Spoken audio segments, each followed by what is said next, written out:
নমস্কাৰ। আজি কাতি বিহু। উৰুঙা উৰুঙা মনেৰেই কঙালী। পালনটো কৰিবই লাগিব। চহা জীৱনৰ অন্যতম উৎসৱেই কাতি বিহু। বহুত দিনৰ পাছত মই মা আৰু ভতিজাক লৈ গাঁৱৰ খেতিপথাৰলৈ আহিছোঁ। লখিমীক সেৱা কৰিবলৈ, ধাননি পথাৰখনৰ আগত চাকি জ্বলাবলৈ, যেন আগন্তুক দিনবোৰত ভাল ফল হয়, ঘৰে ঘৰে আনন্দেৰে ভৰি পৰে। এই ঠাইতে মোৰ জন্ম হৈছিল। এই মাটিৰ পৰা মোৰ জীৱনৰ আৰম্ভণি। তেতিয়া বুজা নাছিলোঁ, কিন্তু আজি অনুভৱ হয় সময় কিমান যে সোনকালে উৰি যায়। চাৰিওফালে কেৱল সেউজীয়া, যেন জীৱনটোৰ প্ৰতিটো প্ৰাণ মাটিৰ গোন্ধত জীয়াই আছে। প্ৰতি বছৰৰ দৰে আজিও তুলসীৰ তলত, ঘৰৰ সন্মুখত, ভঁৰালৰ আগত আৰু গোঁসাই ঘৰতো চাকি জ্বলাইছোঁ। দুবছৰৰ পাছত সম্পূৰ্ণ। তুলসীৰ আগত মূৰ দুৱাই কণমানিহঁতৰ লগত ভগৱানক প্ৰাৰ্থনা কৰিলোঁ, শান্তি, সুখ আৰু সমৃদ্ধিৰ বাবে।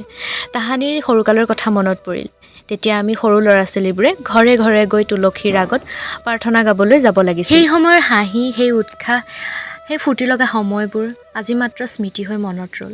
কিমান পটকৰে যে আমি ডাঙৰ হৈ গ'লোঁ।